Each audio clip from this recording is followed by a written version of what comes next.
এটা শয়তানের ফন্দি। চিল্লায় বলেন এটা কার ফন্দি?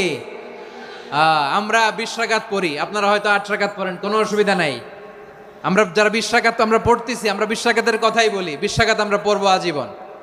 সৌদি আরবে মক্কা মদিনায় 20 রাকাত পড়ে, কোনো অসুবিধা নাই। অন্যান্য মসজিদগুলোয় 8 রাকাত পড়ে, এই নিয়ে এদের মধ্যে মারামারি আছে? হ্যাঁ, এই জন্য রাকাত বিতর্ক এড়িয়ে চলবেন। প্রিয় ভাইয়েরা, আপনার আমল আল্লাহর কাছে কবুল হবে সংখ্যার বিচারে না উত্তমতার বিচারে? বলেন তো, সংখ্যার বিচারে না উত্তমতার বিচারে? উত্তমতার বিচারে। কত চমৎকার ভাবে আপনি আল্লাহর সামনে দাঁড়াতে পারছেন এটা বিবেচ্য। রুকু সেজদাগুলো সুন্দরভাবে করবেন, রুকু থেকে সোজা হয়ে দাঁড়ানো ওয়াজিব, 2 সেজদার মাঝখানে সোজা হয়ে বসা ওয়াজিব। এই তা'দিলুল আরকান বাদ দিলে হানাফি মাযহাব মতে সৌ সেজদা দিতে হবে, অন্য মাযহাব মতে নামাজই হবে না, আপনি নামাজই হবে না। এই জন্য ধীরস্থির ভাবে